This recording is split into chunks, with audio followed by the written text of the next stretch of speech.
Hello, everybody, and welcome back to another episode of Hot Mess Podcast.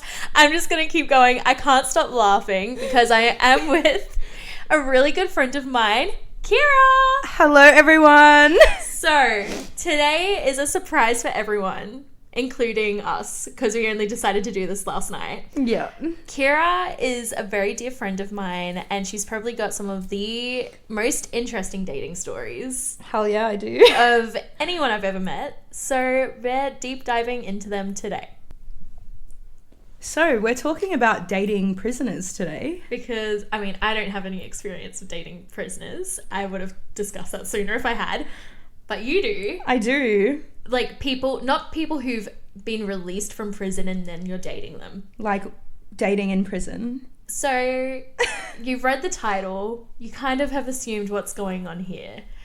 So, how did you first get into... No, that's not even a good place to start. How did you get into contact with prisoners? How does that happen?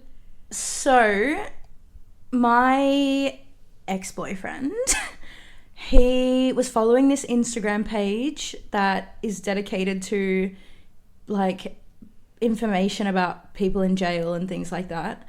And he was so excited one day that his cousin was posted on there.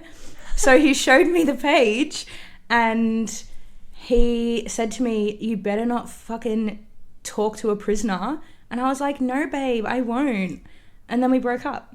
So then you did? Yeah. So then I was like, well, fuck it. I'm gonna write to an inmate. So I did.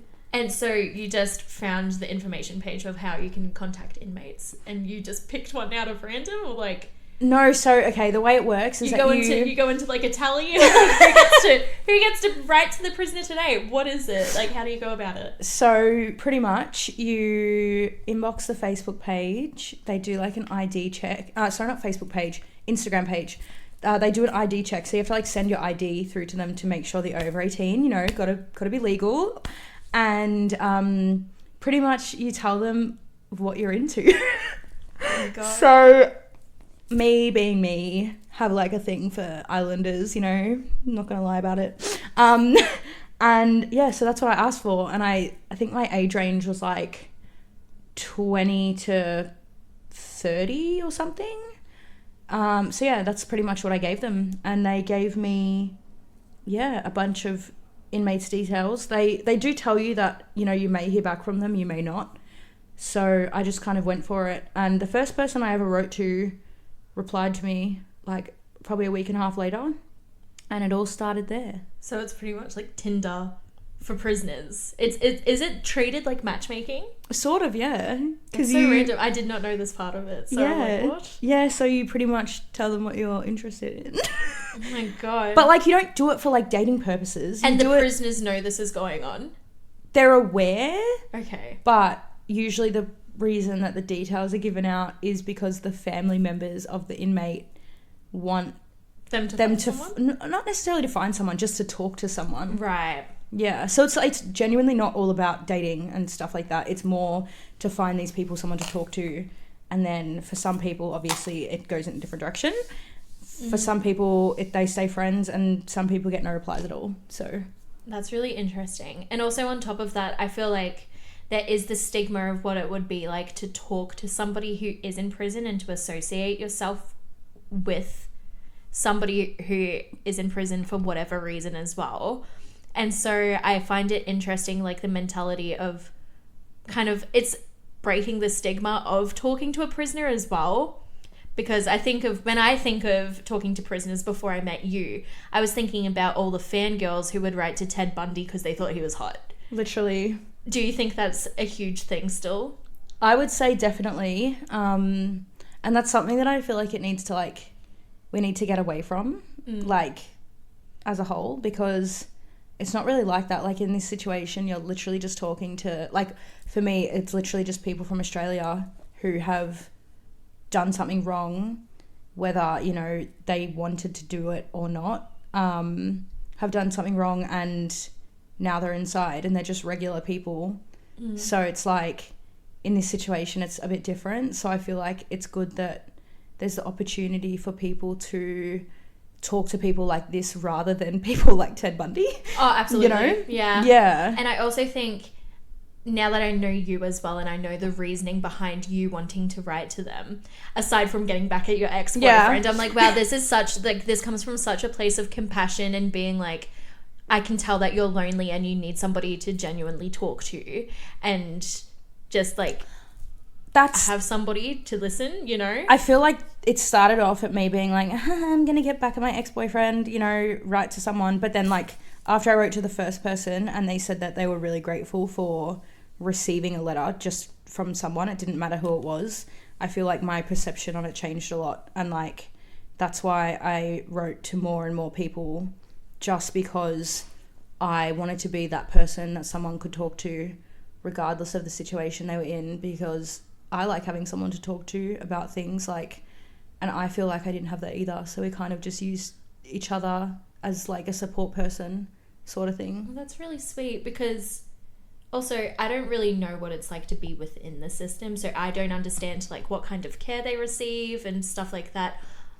Like if they are able to see counselors and stuff like that as well. So even if they weren't able to receive like a clinical care for their mental well-being and stuff, like being able to talk to somebody, like being like, hey, like, or even just talking about like normal things and they feel like they can't talk to family members or something like that. Yeah. And just be like, I love this song or I love this book. And just having very normal conversations with somebody would be so important. Definitely. And I feel like it gives them like an opportunity to talk to someone, who's not their family about like, just because I feel like when, you know, they're talking to their family, they're catching up on like, you know, what's going on with the family in the outside world and stuff like that. And it's just giving them someone to talk to where they don't necessarily have to hear about everything that's going on in the outside. Like you can literally just talk about what each other are doing at home that day or something like that. Like, you know, so it gives them a different kind of like, not different person to talk to, but like just a different conversation to have. Yeah, it's not like the regular ongoing like boring mundane kind of conversation. It's like getting to know somebody new. Yeah. Oh, that's really sweet. I hadn't thought about it in that way. Yeah. So also when it comes to talking to prisoners and stuff, obviously there would be the curiosity of what they're in for. Yep. Do you go out of your way to ask that question, or do you wait until they're wanting to open up about it if they do choose to? It depends. I'm not going to lie. I've Googled some of them and then I found the answer straight away. But regardless of whether I would Google them or not, I don't start off the first letter with being like, what are you in for? Like, you know, because then they just wouldn't fucking reply. Yeah. Like, but it's like I more so would start off by being like, how long have you been in there? Like, how long do you have left? What are you looking forward to on the outside? Blah, blah, blah, blah, blah.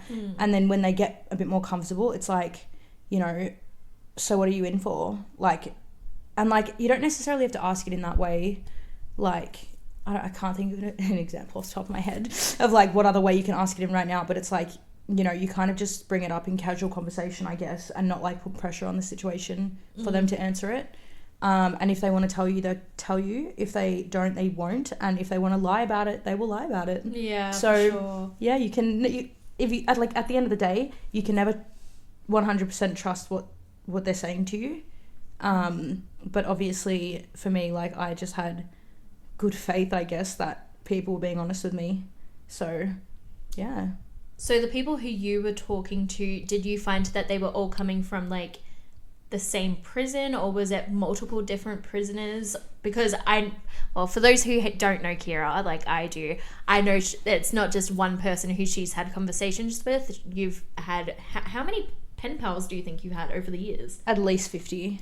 See, that's why. I just couldn't keep up and be like, oh, that's this person and this is their story. I literally have a box with like, I reckon at least 400 letters in it. That's like that's crazy dedication as well. Yeah. And like, what a good friend you are to actually respond to all of these. Like, I can't even imagine being like a celebrity and replying to fan mail with like a signed photo. Meanwhile, you're here doing deep, like in-depth conversations with people. Yeah. Yeah. But no, so I started off by writing to people not in my state. By the way, I do use a PO box to get my mail sent to. Don't give out your actual address. Yeah. But I started off writing to people in Sydney, And then I started writing to people who live in Victoria. Oh, in prison in Victoria. I guess you could say they live there. And yeah, so I guess in the beginning I wasn't as comfortable. I did use a fake name as well. But then as I grew more comfortable with it and like started telling people my name and things like that, I was more comfortable with writing to people who lived in the same state as me. But yeah, I've done Victoria, New South Wales, one in Brisbane, one in Perth, and a couple in New Zealand. So that's really interesting. And have like the people from the same states, like, have they tend to come from the same prisons, or do they know that you're writing to both of them, or for instance? Or? It didn't start off like that. Oh god. But it kind of ended up like that. Yeah. Yeah, every now and then I still get a random letter to my PO box from an inmate I don't know, and they've been given my details like from another inmate. So like I get people that way who know each other, but I also have written to like, you know, 2 different people in 2 different prisons, and they end up in the same prison, in the same pod, in the same room. Whoa. And then it's like, you know. I'm writing to Keira today. Yeah. Oh, so am I. And then they've both got the same photo of me. It's like, okay. Wow. Do you find that like weird at all, or are you kind of flattered by the fact that like maybe somebody has said this person is really good to talk to if you feel like you need to talk to someone? I reckon it's flattering. Like, don't get me wrong. I know that some of them just want to write to me because they think I'm attractive, which, you know, like... Own it. Yeah, I mean, that's what they've told me, like, you know. Yeah. But yeah, so I do think it's flattering in the way that, yeah, I have had a few people write to me, like, through their friends because they have been told that, you know, I'm someone good to talk to, a good support system and things like that. So it's definitely a nice feeling. Makes me feel like I am a good person. And maybe you're like actually listening better than some others maybe as well. And, oh, yeah. Yeah, and hearing what they need to hear and actually maybe responding in a way that they need to be responded to as well. Yeah, definitely. Oh my gosh, that's so true. Yeah. So backtracking a little bit to... dating an inmate? Well, not there yet. Not there yet. But in terms of the people you've written to... What kind, am I able to ask, what kind of crimes have they been done for? Like, how high, like, what's the scale here? Are we talking really intense crimes, or are we talking, like, a little bit of money laundering? Like, me being like, that's not that bad. Money laundering, I don't know. So the, like, least bad crime would probably be... like street fighting, which there's been quite a few who have done that. And then like a step up from that is like, you know, like gang brawls and stuff like that with like more people involved and, you know, a bit more of a target on certain people. The worst would definitely be someone who has killed someone. Wow. But yeah, I've talked to 2 people who went in for murder, but one of them has been charged with murder, and then the other one has now been charged with affray. So still got charged for the crime, but he didn't commit the murder. So yeah, he was like witness to the murder. Yeah, he was definitely there when it happened. He admits that. But yeah, so it's definitely a bit of a range there. Like I've had people, you know, in for robbery and things like that. Like yeah, all different, I guess. It's really interesting. And so like you have Googled some of the people and you've read up on the crimes and stuff like that, and that hasn't created a sort of, I guess, a preconceived idea in your mind of what they're going to be like. You're still willing to communicate with them? I think in terms of like the lower grade crimes, I think regardless if I've Googled them and like read what they've done, I feel like I go into every situation of meeting a new person with an open mind. And, like, I obviously, like, you know, I would be terrified if someone robbed my house. Don't get me wrong. But it's, like, I always wonder, like, what state of mind someone would be in, you know, for them to do that. Like, they could be trying to feed their family or, like, something like that. It doesn't excuse the crime. But, like, when I go into a new conversation with someone like that, for instance, that I you know, I've never spoken to before and things like that, and that's what I find out or what I'm told by them, I try not to just immediately think like you're a bad person, you know, you fucked up, blah, blah, blah. But more so as, yeah, like you made a mistake trying to do like you thought you were doing the right thing to like, you know, help a certain situation, but like it was the wrong thing to do, like, and that's obviously not the case for everyone. Like some people just robbed people, you know, because I thought it was fun. But yeah, I try and go into like talking to a new inmate with an open mind every time, because I feel like if you go like into it with a closed off mind, like what the fuck are you writing to inmates for? Yeah, for sure. Kind of thing. Like it's kind of, you're going in with the wrong intentions as well, if that's the case. Yeah. Do you find that once they do open up about the crime that they've committed, that they do tend to be remorseful? Yeah, I honestly don't think I've met any of them who, to me anyway, haven't appeared to be remorseful. Okay. Like, especially the one who, you know, committed the murder. Like, he's probably the most remorseful one that I've written to. But yeah, I don't think I've written to anyone who's been like, you know, I'm proud of having gun charges, or I'm proud of robbing a house, or like, you know, I'm glad I did that, I wouldn't change it for anything, blah, blah, blah. Like, so I feel like a lot of them are very apologetic for what they've done. It doesn't always come across that way to the general public though, but I feel like, you know, and obviously again, you can't believe everything that they say to you, but I feel like, you know, when you get on a more personal level with them, you have a bit more of an understanding of who they are, and like you can kind of sense if they actually are remorseful or not.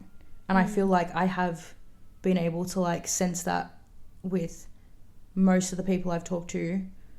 But yeah, like I don't think I've written or spoken to anyone who has been like really proud of their crimes. Yeah, that's interesting, because I mean, you can't imagine people being proud of their crimes to begin with, but it really depends on circumstance, I guess. And I guess, like, again, as somebody who hasn't written to a prisoner, you don't really understand the state of mind that somebody would be in. Whereas, I think society in general tends to look at prison inmates and forget that they are still normal people who had a life, who have a family, who have friends, and have done something that has landed them in a certain situation. Or sometimes even so, like, I will admit, like, I do believe that the justice system does fail people, and also people of different cultural backgrounds as well. It really does fail them too.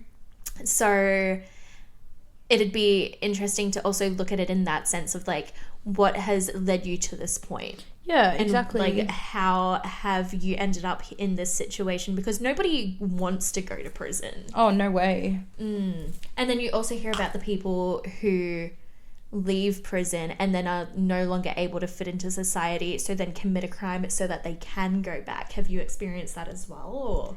I have. I actually don't know what crime it was that they went back in for. It was a short amount of time. Usually, from what I've noticed, a lot of them, not a lot of them, some of them, you know, struggle with finding a job and things like that, because the justice system doesn't help people once they get out. So it's like they resort to selling drugs or things like that, and usually it's just something as small as that, which so many people do in our day and age. Yeah. You know. We can say it's a small thing because these days it is incredibly common. Yeah, and it's like, you know, so usually for most people, like, especially in Australia, you know, they won't be able to find a job and things like that, so they just go back in on like a small drug charge or, you know, things like that. But yeah, the system definitely fails people. I mean, literally, what was it, 2 or 3 days ago? I don't know if you saw, but like 2 men got released from prison in America for a murder they didn't commit. Yeah. And actually a podcast, funnily enough, was the reason that their sentences got exonerated. No, there's a few that, like, I mean, even Kim Kardashian and her work, thanks Kimmy. But, like, thanks Kimmy. You know, like, and she's even creating podcasts at the moment as well, where she discusses people who have been wrongly accused and incarcerated for crimes that they either did not commit or, like, were, I don't know, like, even like wrongly charged. Like, they may have had somewhat of a relationship to the crime, however their involvement is not as bad as it may appear. Yeah, definitely. And then you also have like the case of like people, I'm like, not blackmailed, what am I thinking, like, whove been framed for certain crimes as well. That happens all the time as well. Like, you know how they talk about don't snitch? Yeah. Like, unfortunately, you know, that stuff happens a lot, but it's in a way that, yeah, the information that's being given isn't always the truth, and people go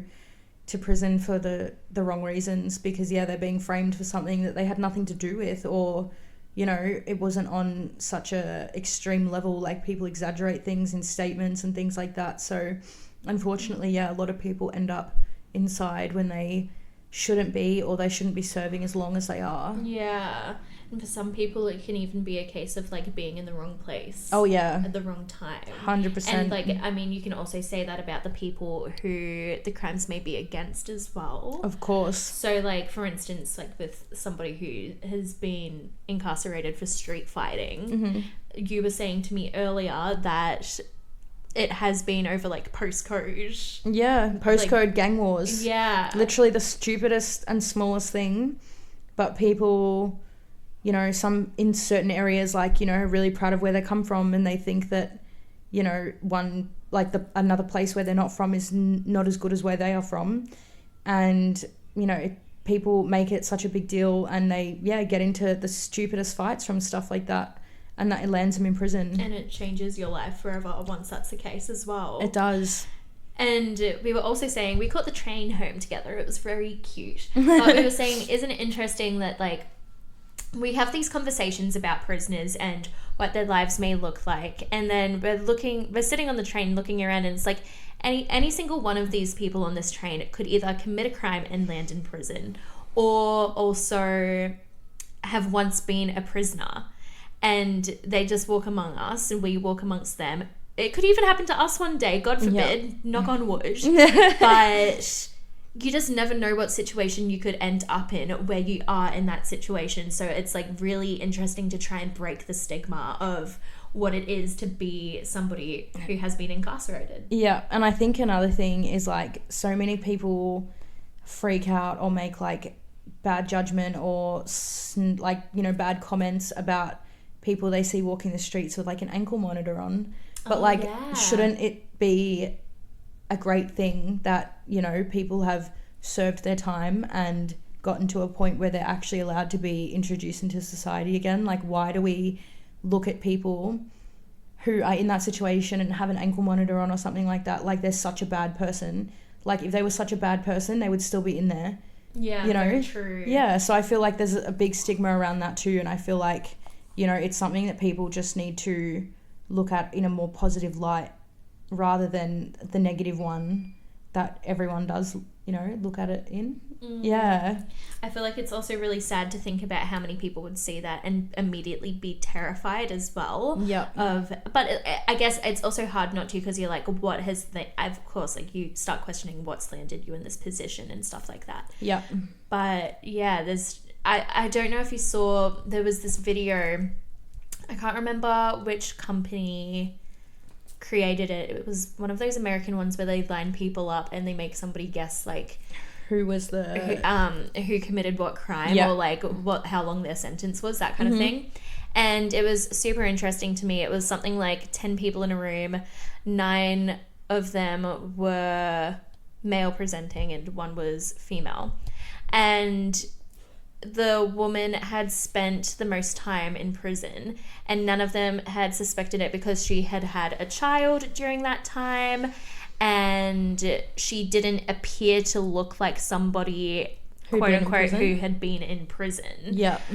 You know, to put it into perspective, she was a white woman, very petite, didn't have any tattoos showing. Yeah. Which is a super huge stereotype. Yeah. I can't remember what it was she had been in prison for, but then the man on, like, the other side of her was a white man, and none of them thought that he had committed a huge crime, when really it was something like he was probably a serial killer. It wasn't the case.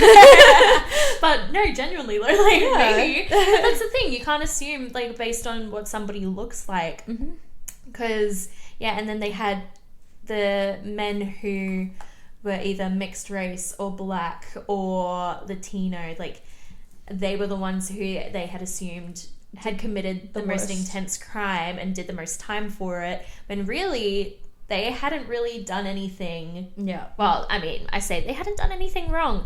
Obviously, they had committed a crime and they had admitted guilt.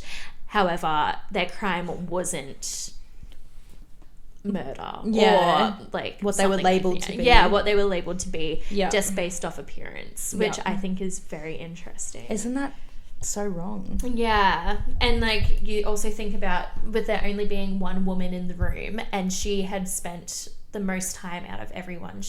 I think she'd entered the system as a teenager. Yeah. Juvenile detention. And she was pregnant in jail and gave birth in jail. And you think about the comparison of men's and women's prisons and what goes on and how they're treated. Like, it would be very different as well. A lot of people say that women's prison is more intense than men's prisons. I've heard that. And so, of course, like, that, again, is maybe a stereotype. But when you also consider the fact that, like, there are so many women who do give birth in prison, and there is also that kind of involvement of, like, sexuality and stuff. Like, I can't imagine having to deal with that 100%. I in agree. a space like that. Yeah. It's crazy. It is. Well, crazy is not even a good word for it, you know, but it's just like you cannot it. imagine being put in that kind of vulnerable state. Yeah. So, you dated a prisoner. I did. How did this happen? So this one I actually found on like a Australian inmate pen pal Facebook page, and they put his photo up and like told me where he was located and things like that, and he was in Victoria, and I was like, oh, I'm gonna try and write to this person. You know, this is when I was more comfortable with writing and like giving out my name and stuff like that. So you'd had multiple pen pals prior to this already? Yeah. Okay. And you know, and I was like, they're in Victoria. It means like fast mail, you know, no snail mail. But yeah. So pretty much, I was like, I inboxed them and I was like, yeah, I'll write to them. Like, what's their details? Got their details, and then I sent my first letter off. And this person actually did ask me if I was comfortable to put my phone number in the letter so the inmate could call me. And I don't know why, but I was like, fuck it, sure, let's do it. Immediate, just like comfort. You were like, this could be good. I was like, this could be really cool. So I did it, and then about a week later, I got a phone call from him, and I still remember the day that he called me for the first time. And yeah, I don't know, we just spoke every day after that. Wow. Yeah, and wrote to each other all the time. But funnily enough, after I sent my first letter, he didn't receive any of my other letters for about 11 months after that. So if he never received that first letter, we would have never have met each other. And I don't know why he received that first one, but he did. That's just out of pure it was meant to be. It was meant to be. Yeah. Like, I feel like I needed to have this experience with this person. And like, yeah, so yeah. Do you mind me asking why he didn't receive any of the others? Well, we're not 100% sure, but okay. He was in segregation for the last 16 months of his sentence. Is that like solitary? Yeah. Oh my God, for that many months? That many months, he wasn't allowed in-person visits. But that's because there was an incident that he got really angry in a visitation room one time. Okay. And things just escalated. Things escalated a little bit. And yeah, so they took visitation away from him as well. So it was literally just 23 hours inside a box and 1 hour outside every single day with no visits, only phone calls and letters. You cannot imagine. Yeah. Like, surely that would drive somebody mentally insane. Yeah. And people wonder, like, why prisoners, like, I mean, I guess in that sense, if you're in solitary, why they do go a little bit stir crazy. It's like, what do you think? Like, they're not even allowed fresh air and like sunshine. Yeah. Or to interact with others. Yeah. It would happen to anyone. That's like the day he got out, I was FaceTiming him and he told me that he saw the moon for the first time in 5 years. Oh my gosh. Yeah. That's... Yeah. Yeah, wow. Was Crazy. he the first prisoner you met in person? Like, had you previously visited people in prison, or was that the first person? So we never actually met. Oh. Yeah. So this entire relationship with him was based through letters and phone calls and video visits that we did every week. But it was in like 100% exclusive. You were boyfriend, girlfriend. You weren't seeing other people because you were able to if you could. Yeah. So for me, like, yeah, exclusive on my end. It wasn't like a relationship that I kind of shouted out to the world. Like, every now and then I posted like a video of our video call on my Instagram story or something like that, but it wasn't something that I knew would be received well by a lot of people. So it's not that I kept it a secret, like all the close people around me knew about it, and if people asked me if I was dating someone, I would tell them the situation I was in. But yeah, it's not something that I like shouted to the world. Because of all the stigmas. Yeah. And like for him, and I know for a fact that he was not talking to anyone else. He was in prison. But he's the only inmate that I believe that I could trust 100% with the fact that they weren't talking to someone else. Yeah. Because at the same time, every single day, which was his hour outside, he would call me at the same time every single day. I made sure my lunch breaks at work, like, lined up with his hour outside every day. And he would talk to me the entire time. So, you know, the only other person he called was his mum. And again, I know that it was exclusive on his end too, because I like knew his mum very well in the end. So like we knew each other's families kind of thing. But yeah, so it was a bit more than just like a pen pal relationship. Yeah. Yeah. Do you find, I mean, I guess these days we have dating apps where we text each other, and if that goes well, it eventuates. It depends on the person, but it may eventuate into going out on a date if that's what the person is into. Yeah. Interested in, if they're on the app for that reason. Do you find though that dating people via literally like snail mail created a deeper connection because that's such an old-fashioned thing to do, and it was like how people would fall in love, and like way back when they weren't able to have any other form of communication, and it was kind of like based off like each other's like deepest thoughts. Definitely. That was actually one thing that I was like, when we ended things, that was one thing that I was worried I would never find again, because when you're in the situation when all you can do is write through letters or talk on the phone, like the only thing you can do is form an emotional connection. Like you can't, you know, the physical sexual side of things is out of it, so you have no choice. Like, not that you have no choice, but like, you know, it means that you do have the opportunity to form a proper emotional connection. With a lot of relationships actually don't get that chance anymore. No. You know, because not everything, but like I feel like so many relationships, like when people meet each other, it's expected to like sleep with each other on the first night, or like, you know, something like that.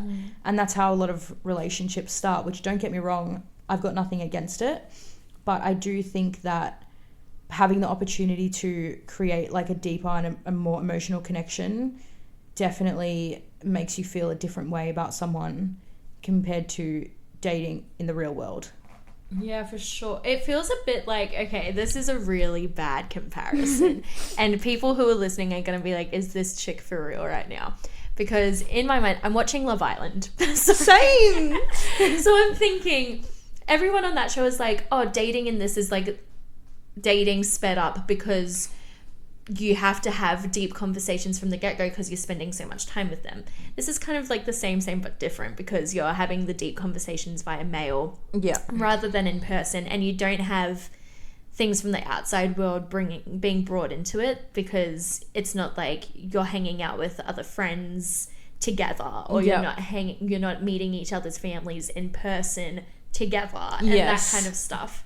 So would you say that it was kind of like dating sped up in like how quickly you get to know each other, or would you say that like they tend to come off very reserved still? I feel like they do come off reserved in the beginning just because, you know, a lot of people do, you know, judge inmates straight away thinking about someone being in prison, they're a bad person, you know. So, like, I feel like in the beginning they're definitely reserved, but I wouldn't necessarily say it's, like, sped up, but I would say that it's just, like, you have to find different ways of getting to know each other kind of thing.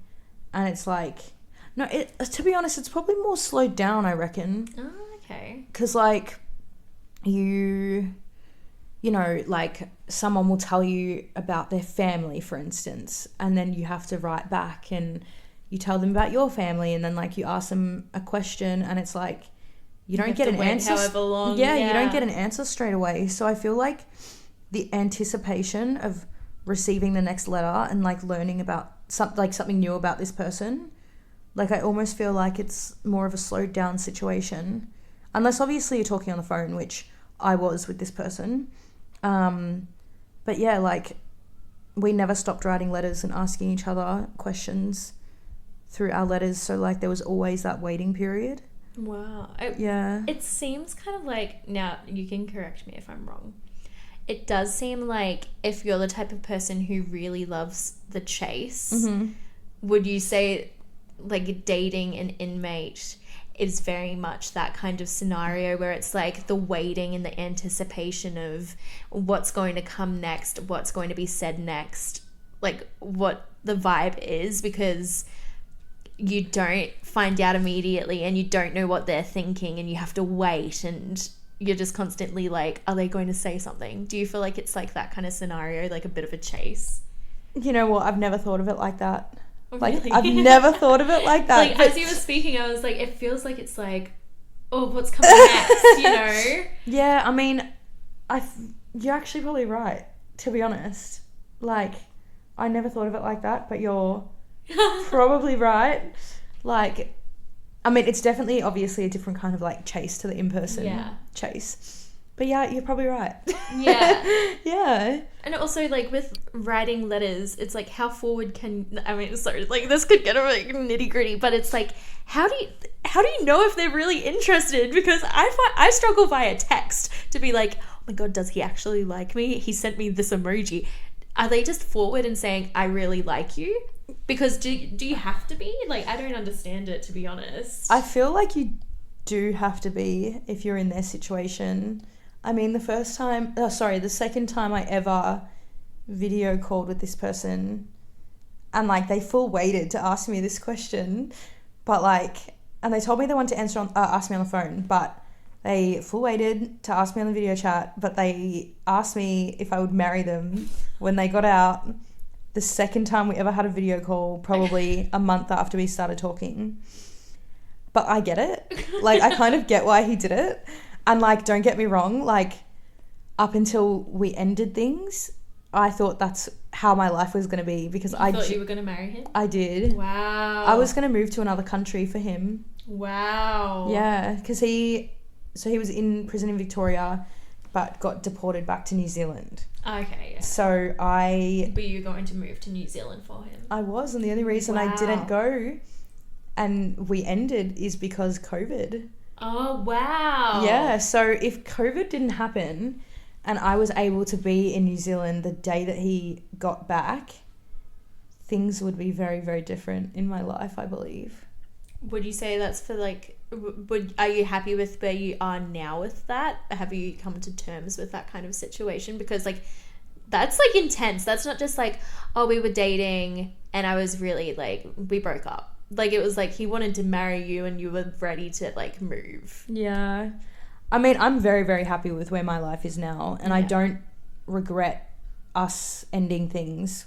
And, you know, I'm very happy. But it's, you know, obviously every now and then your mind kind of flicks over and just wonders if things, you know, what would have happened if things were different.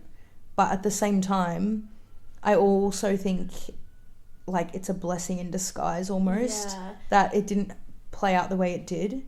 But, like, I'm not even gonna lie, we were so in love with each other. Yeah. It's not even funny. Like it's like any relationship. The only difference is that you never actually met each other, which is also wild. Yeah. You could actually write a book. Yeah. I mean, we did actually see each other one time in person when he was still in Victoria.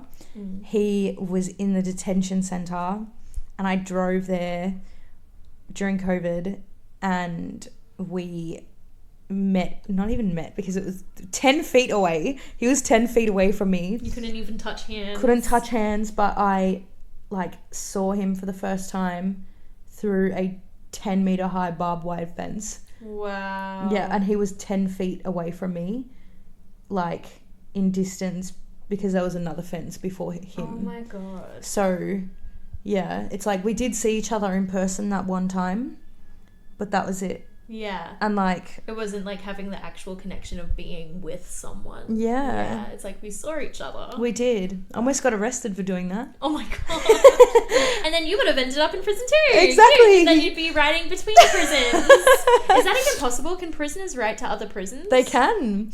Wow. Yeah, so in women's prisons, I don't know if it's the same in men's prisons, but in women's prisons, there's like a board.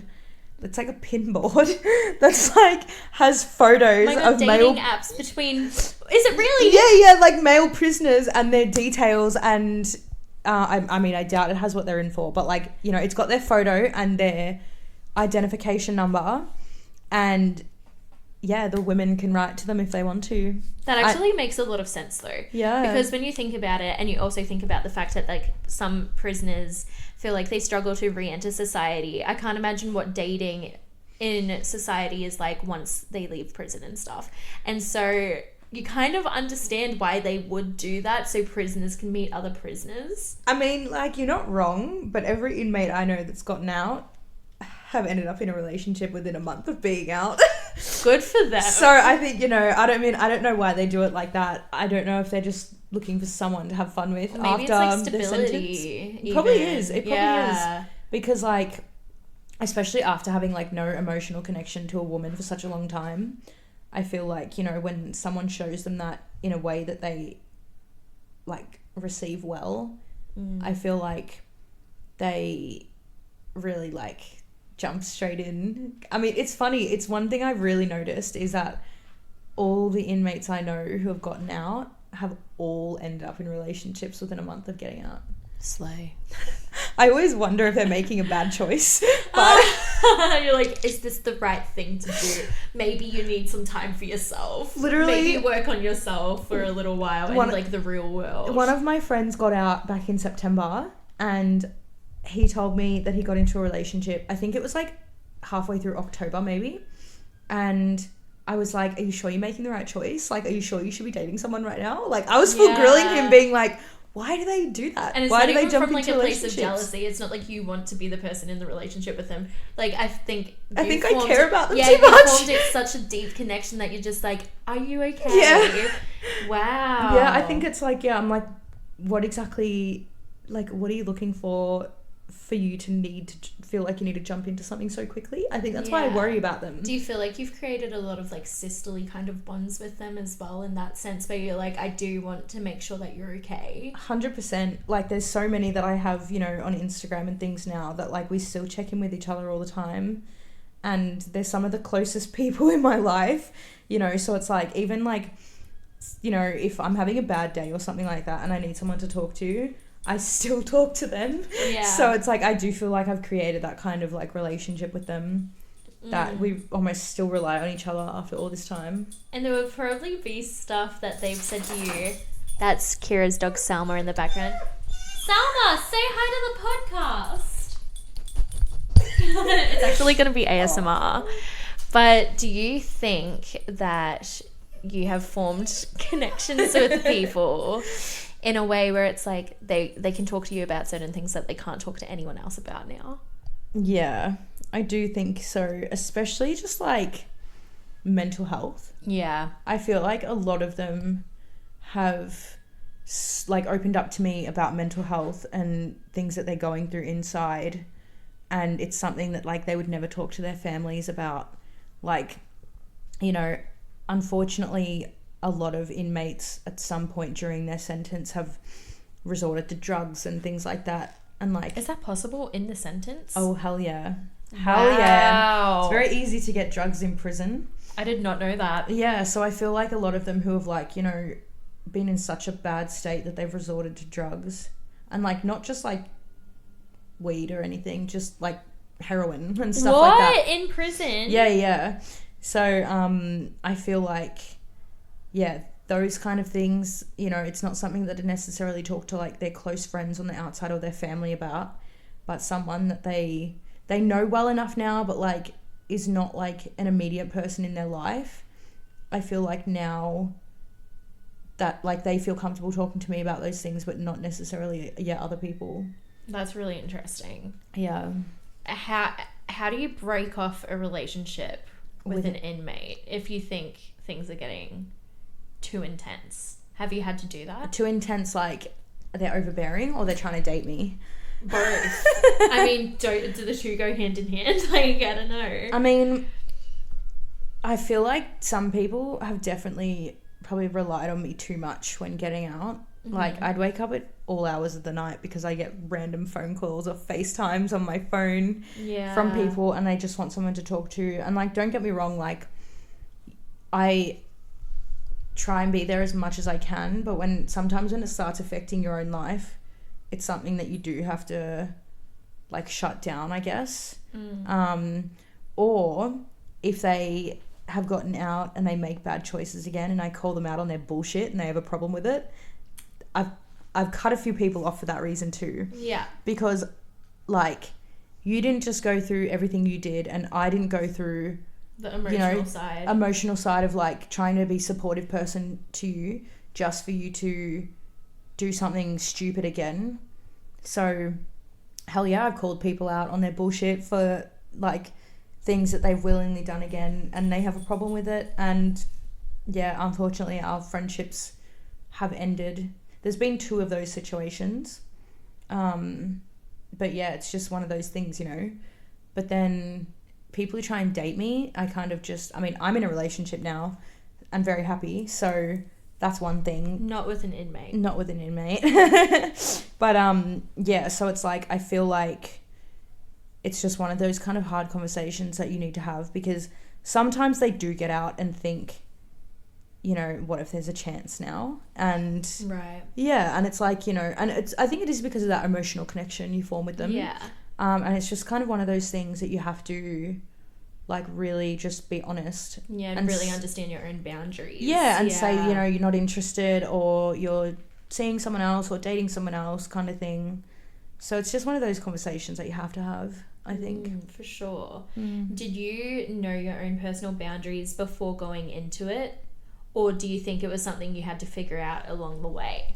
It's definitely something I had to figure out along the way, because when I first started writing, I didn't know what I was going to tell them about from my own life. Like, you know, it's like, do you tell them you have siblings? Do you tell them you have animals? Do you tell them where you work? Like, things like that. So I feel like I definitely had to go through the process for at least a good month in the beginning to try and figure out what exactly I wanted to open up about. Yeah, for sure. Yeah. And how much you kept quiet and kept to yourself as well. Yeah, I mean, like, you know, I would typically tell them what I did for a job and things like that, but never really where. A lot of them knew the rough area of where I lived, but like never where. I would never give out my address, you know. But yeah, so it's kind of like you really just had to be careful, I think, and like just think about what information you wanted to give out. It's kind of one of those things that like I wouldn't give information out to them that I wouldn't give out to I wouldn't give information to them that I wouldn't give to people in the real world. Yeah, for you know, sure. Kind of thing. And obviously there's some things that people in the real world know that I wouldn't tell them, but it's just like, yeah, you kind of just have to figure out what you're comfortable with and make sure that your own safety is your number one priority. Yeah. You know? And I also feel like, I mean, from my point of view, because I have not had any sort of relationship like in a close sense to somebody who has been in prison. And so I'd say my perspective is somewhat ignorant to what it means to have a connection to somebody who has been in the system. Have you ever felt somewhat afraid of who you're talking to, or like the amount of info you're giving out? Like, have you ever felt like you could be threatened in a situation? The only time that I have ever felt that way was with one particular inmate who had gotten out. He does live in New South Wales, so not in the same state as me.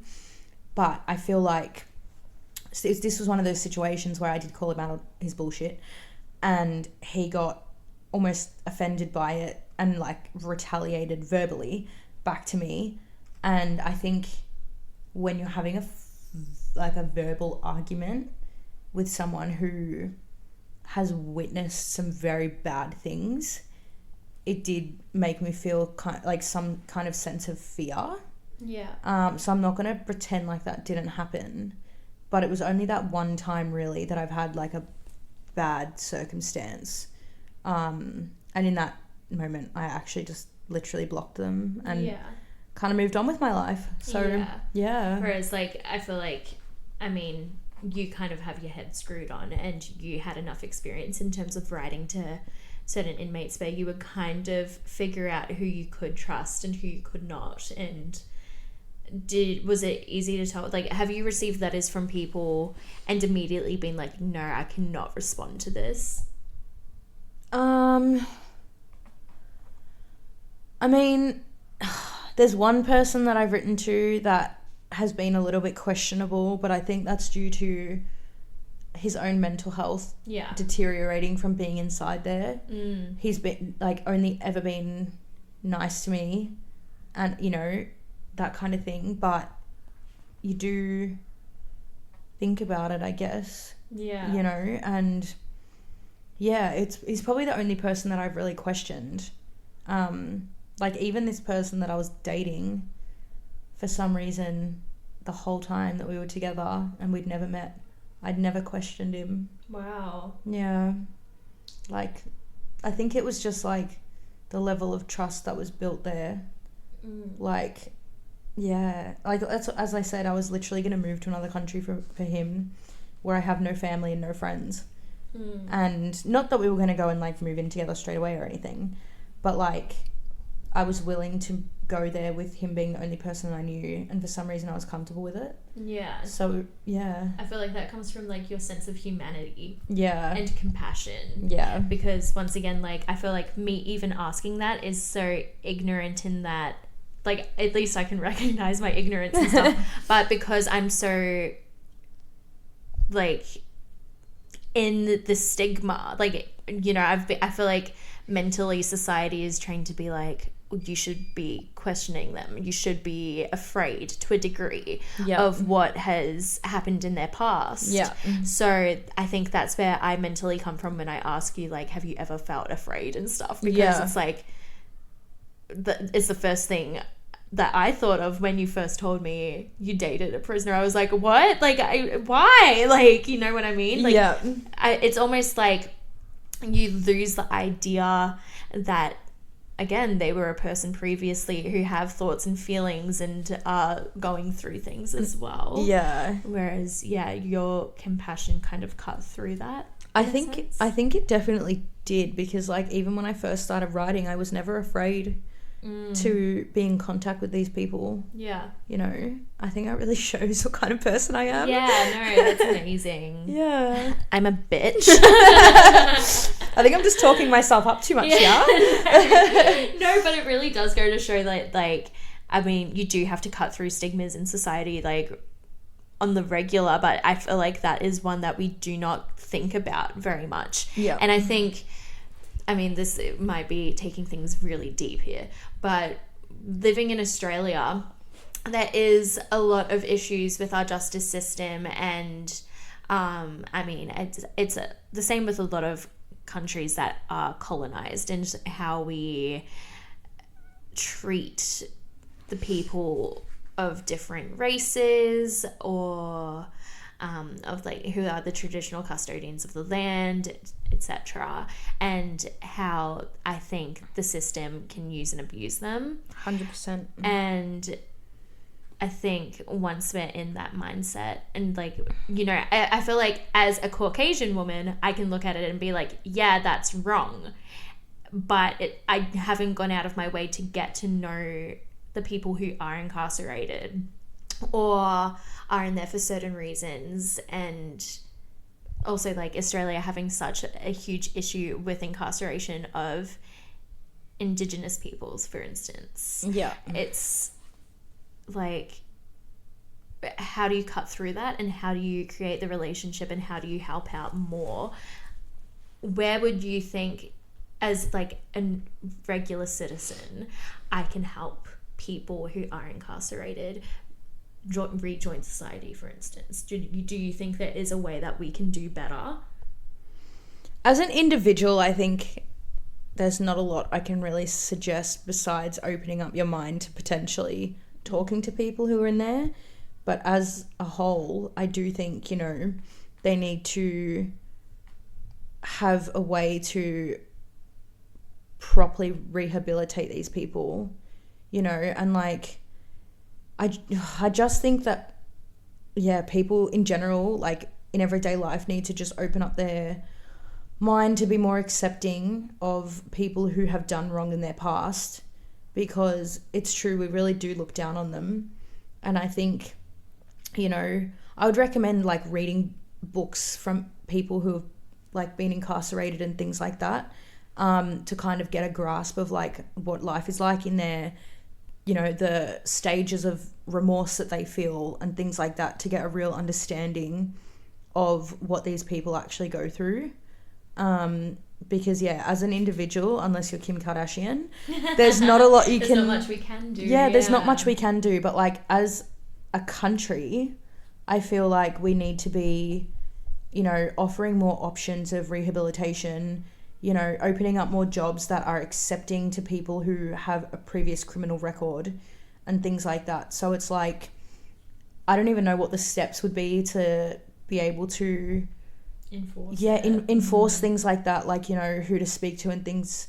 But because, especially with the older generation, I feel like they have such like an idea in their head of what they think about people who are who are incarcerated. I feel like, you know, it's going to take 20 years until maybe people of our generation who maybe are more open to the rehabilitation and things of people who have been in prison. You know, I feel like us as a generation, we would probably be able to make more of a difference than what can be made right now. Because I do feel like the older generation really do think so low of these people because of the generations before them and things like that, telling them that, you know, these people are bad people. So it's just a process of like, yeah, like what I would do is, and what I would like to do is be able to inform more people around my age and things like that about people who are incarcerated. So then, like, you know, in 20 years, yeah, maybe we can make a difference which can't be made right now.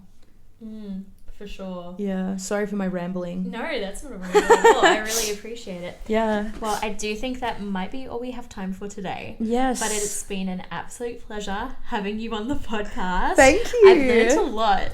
I've genuinely learned a lot. And this isn't something, like, prior to knowing you, this isn't something that I had really discussed with people. Yeah.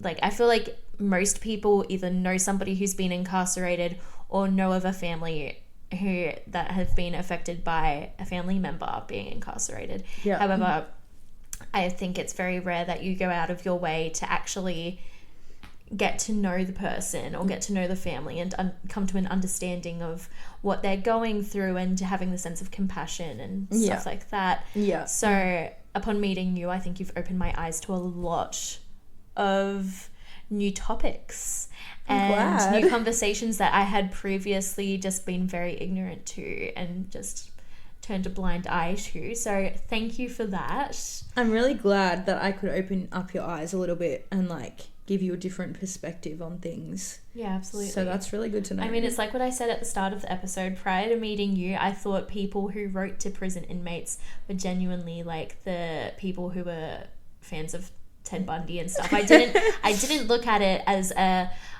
like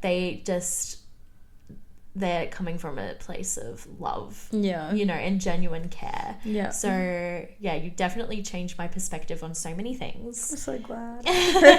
So thank you for coming on the podcast. I hope everyone who's listened has also learnt something new today.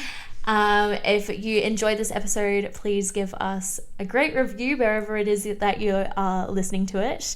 You can follow us on Instagram and on TikTok at hotmess_podcast.